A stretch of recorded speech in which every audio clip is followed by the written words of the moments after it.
I've been Minister for Higher Education from 2016 to, I think, 2018 or 2019.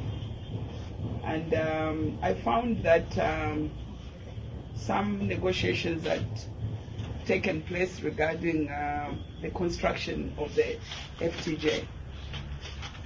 And what I want to clarify right from the onset is that sometimes the name of a project can be misleading. So when you hear the FTJ University project, it actually involves two universities. That is the FTJ in Mansa and the Northern University in Kasama. And when you hear the $33 million that is being peddled around, it doesn't mean that all the $33 million was to go to FTJ. It meant that some of it goes to Northern University and some of it goes to FTJ. So I want to put that on the table so that when people are talking and when they multiply the $33 million into Kwacha, then they say, ha, $33 million to FTJ. No, it's a split between two universities. And how did this come about? It's because as a ministry, we analyzed the amount of money that goes into construction, that was going into the construction of the university at the time. We had completed the construction of Kapasamakasa University, and the phase one of what you see of that masterpiece was just about 85 million to 100 million. So we thought that the money that was being negotiated with the Chinese government couldn't go to building one university. It had to go to building of two universities. So when you send your headlines, this money was not meant for one university. It was meant for two universities. Secondly, the construction of this university was a loan from the Chinese government. And if the Minister of Finance was here, would give more clarity, because my role as Minister of Higher Education and my predecessors before me, because they are not able to be here to say their part. So I'm talking about my part during the time I was there. The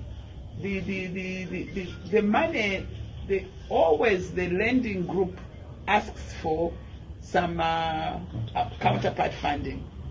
So the money we are talking about is not all the money for the university, it's the counterpart funding, and it's a percentage of the total funds. So the bank that is going to lend the money asks for this counterpart funding. And so the Ministry of Finance gave the counterpart funding to the bank that was to give the FTJ the money for the two universities to be constructed. Now, at that time, if you recall, even in Parliament, the debate was around the fact that we had overborrowed.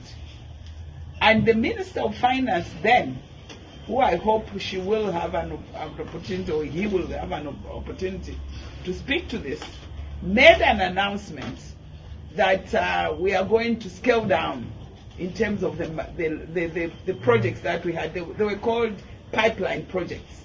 So FTJ was a pipeline project. And therefore we're going to slow down. And Cabinet then announced that only the projects that were at 80–85% will continue. And FTJ was just maybe at 5% or less. So it was affected by this announcement. And therefore the contractor couldn't continue with this construction because they were waiting for government to clear this position so that money is released for the construction of these two universities. So this is the part about us as Ministry of Higher Education. We as a ministry are not involved in disbursing funds.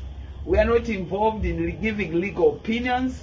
Our role was to make sure that we negotiate so that these projects take place. Once the project is approved, then the necessary paperwork is done through the Ministry of Justice, the Attorney General's office, then it comes to Ministry of Finance, and that's where we ended. And it doesn't matter what you want to do, unless that paper trail is done, then the actual construction of the university starts. So I just don't see how an indictment can be done on the Patriotic Front, because this was a government project and the government had to follow procedures, and you couldn't do anything outside the procedures. And this is why I want to say that I think one of the lessons personally I'm learning from this is for those who are sitting in Parliament to ensure that they push for a law for handovers. Because if you are able to hand over, your successor will be able to understand the processes that took place. So if there was an opportunity